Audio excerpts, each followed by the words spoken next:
Hi everyone, welcome to my presentation on my paper, The Invisible Gorilla Effect in Outer Distribution Detection, which was accepted as a CVPR highlight.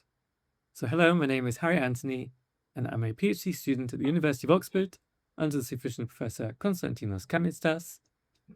So let's start with something a little bit different. What I want you to do is count the number of basketball passes between players in white t-shirts, while ignoring passes between players in black t-shirts.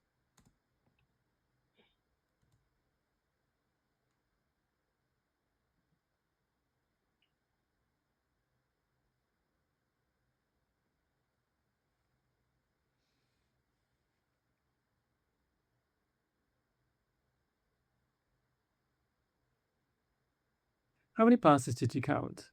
Well, the correct answer is 15. But did you spot the person in the gorilla costume? If not, watch the video again. This is a famous experiment in psychology known as the invisible gorilla experiment.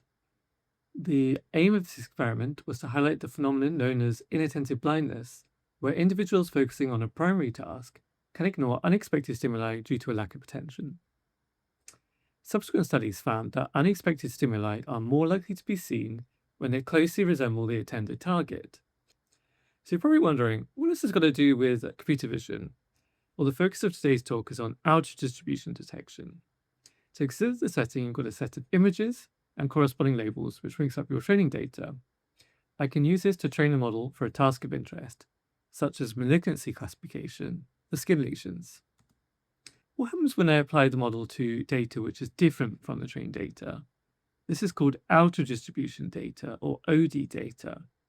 Well, in this case, we have images with an unseen ink artifact, and we call this a covariate shift because we have the same classes. Well, when I apply them to a ResNet 18 model, what we find is a large drop in the diagnostic accuracy between the ID data and the OD data. This motivates the creation of outer distribution detection methods with the aim of flagging diagnoses on OD data as unreliable. In the literature, OD detection methods that perform well in detecting one OD artifact can perform poorly in detecting another. However, there's very little understanding of what causes this variability.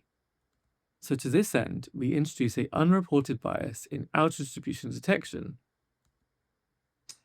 To introduce this bias, I first need to introduce the concept of the model's region of interest, which is a part of the image which is important for the classification task. So for example, in our skin lesion classifier, it would be the lesion shown here. What we then did is we separated our OD dataset by color. So I separated all the images with red ink, all the images with green, purple, and black ink. We can then measure the Euclidean distance between the model's region of interest, which is this RGB value shown here, and the color of the OD artifacts. What we decided to do is then apply OD detection separately on each of these colors. I've got two OD detection methods.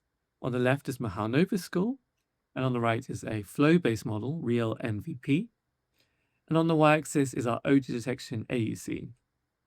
What we find is there is a statistically significant drop between the similar color, so the red ink artifacts, and the dissimilar color, so the green, the purple, and the black. So we find the trend that OD detection performance improves when the OD artifact is visually similar to the model's region of interest. And this is analogous to the gorilla experiment, where unexpected stimuli are more likely to be seen when they closely resemble the intended target. Hence, we call this bias the invisible gorilla effect. So to summarize the contributions of this work, we create benchmarks and conduct a large-scale evaluation of the invisible gorilla effect. This includes 7 benchmarks which we made public, and this includes a manual annotation of over 11,000 images by artifact color. We also do experiments on color swapped counterfactuals, where we change the color of the artifact to ensure there's no dataset bias in the effect. We then study 3 model architectures, 40 OD detection methods, over 3,700 hyperparameters, and 25 random seeds. Finding the effect holds across various settings. We then analyze trends in the data and find which methods are most affected by the bias. We then hypothesize the causes of the effect by analyzing the latent space of our models, and we use these insights to inform mitigation strategies for the invisible glare effect.